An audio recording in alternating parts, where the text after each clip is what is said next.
En esta sesión vamos a abordar el manejo y la resolución de conflictos. Eso está pensado más o menos para la edad entre los 25 y 30 meses, que es la edad en la que los niños empiezan a asistir a las guarderías, a los jardines, donde se ven enfrentados a diferentes situaciones que generan alteraciones en lo que para ellos ya es conocido y que puede derivar en algunos conflictos.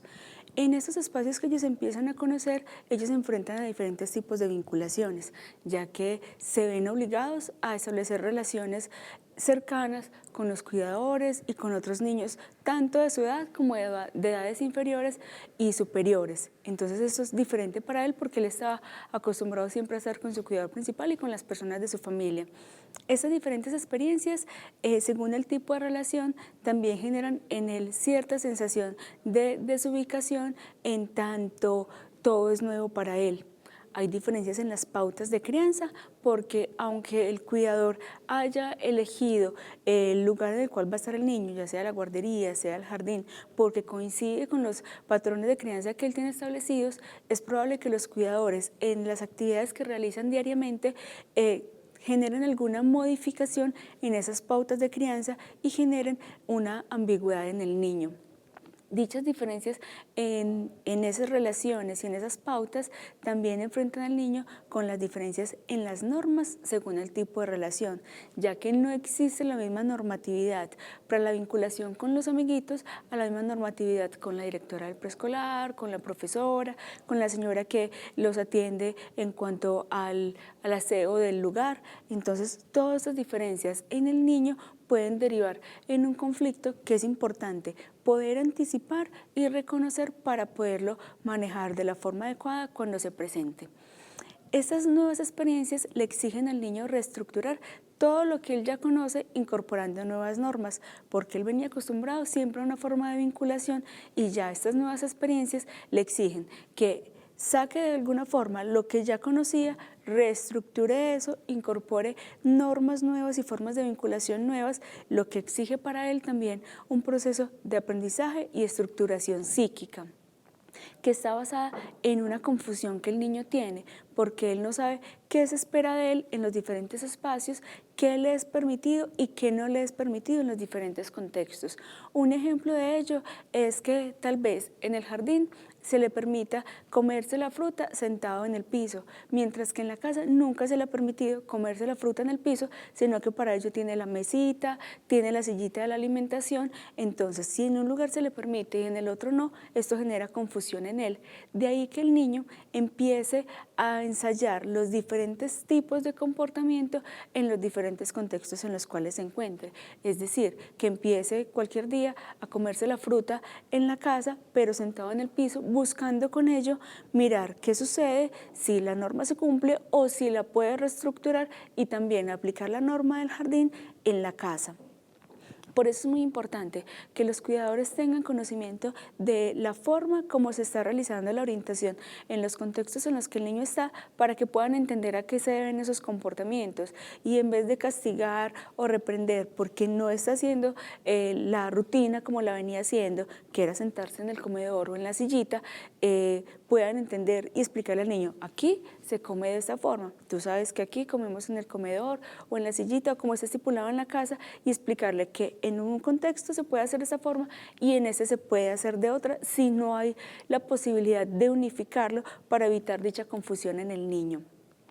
Esto nos muestra que es la falta de claridad la que deriva en conflictos. Si el niño tiene claridad con respecto a qué debe hacer, cómo lo debe hacer y qué se espera de él, seguramente no va a tener dificultades porque va a tener un comportamiento coherente con las normas que están establecidas.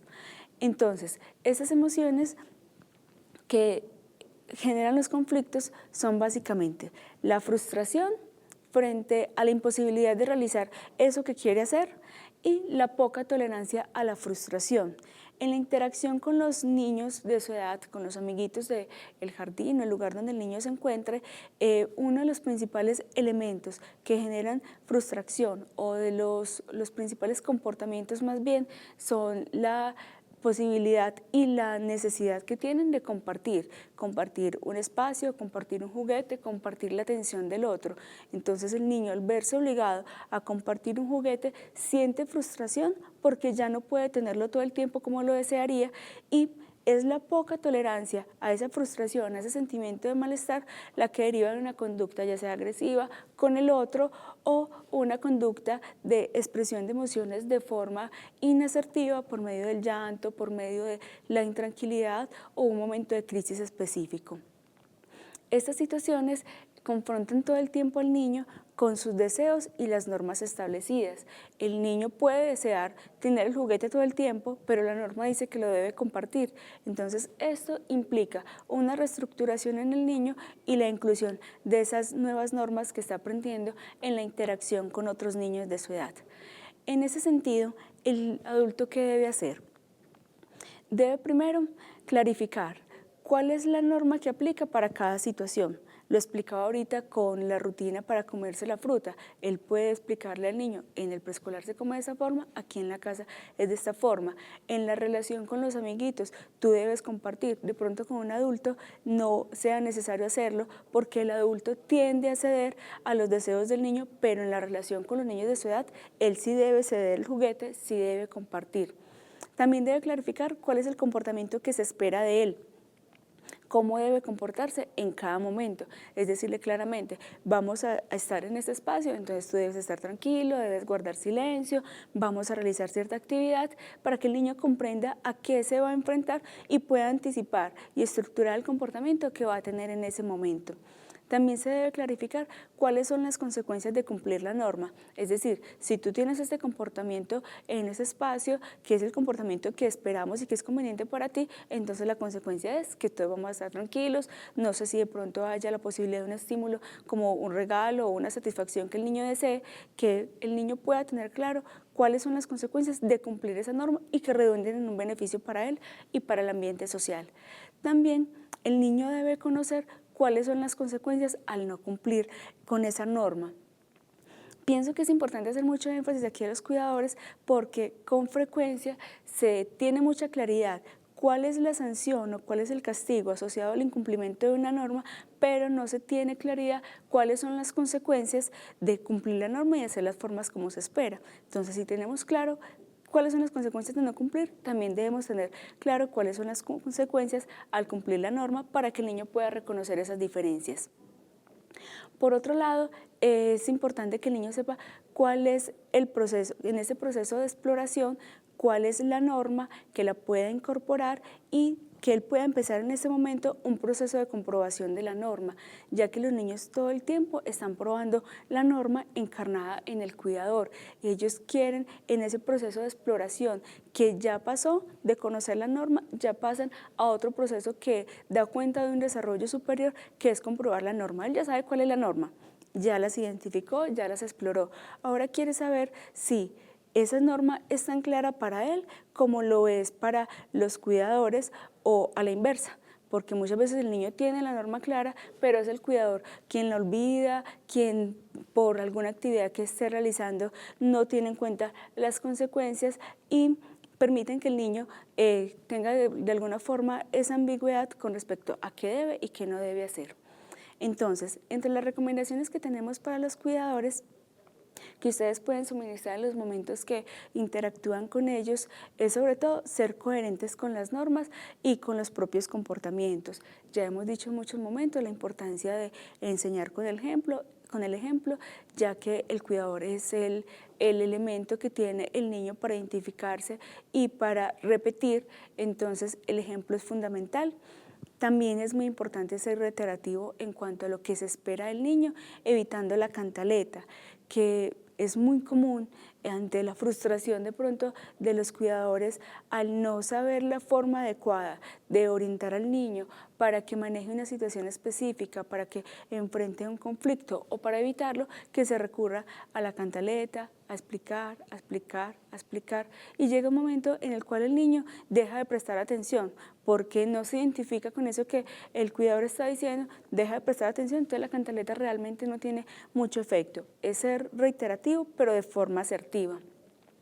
Evitar también las instrucciones que generen ambigüedad para que el niño tenga claridad y se eviten los conflictos. Conservar siempre la calma, evitando los gritos y las expresiones inadecuadas, que hace un momento yo mencionaba que una de las emociones que generan mayores conflictos en los niños son la frustración y la poca tolerancia a la frustración. Entonces el cuidador también debe conservar la calma, controlar la frustración que el conflicto que el niño está teniendo le genera y poder ser asertivo en cuanto al acompañamiento que le está dando al niño. Las consecuencias que tienen los niños por las faltas deben ser coherentes con la situación en cuestión. ¿Eso qué quiere decir? No puede ser la misma consecuencia si el niño fue grosero con el papá, si el niño no realizó una rutina que tiene establecida o si el niño está llorando de más. Como son tres situaciones completamente diferentes que apuntan a un ámbito estructurante del niño completamente diferente, las consecuencias también deben ser así. Si es una dificultad que el niño fue de pronto irrespetuoso con el papá, la consecuencia debe ser con respecto a la relación con el papá. Si el conflicto fue en el preescolar, la consecuencia debe ser con respecto al preescolar y así, de esa forma. Es importante que se tenga claro que lo que se pretende con las consecuencias es incluir la reparación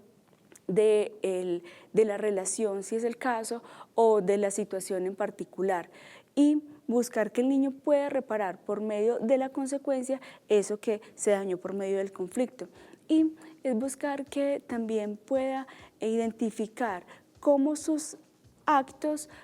generan malestar y afectan las vinculaciones con los otros y haya una preocupación que vaya un poco más allá de la pérdida de algo físico, ya sea de un juguete, no vas a poder entrar al playground, no vas a tener la posibilidad de un helado o algo por el estilo, sino que él sepa que sus comportamientos afectan la relación con los otros. Es importante sancionar o rechazar el comportamiento del niño y no al niño. Es decir, cuando se está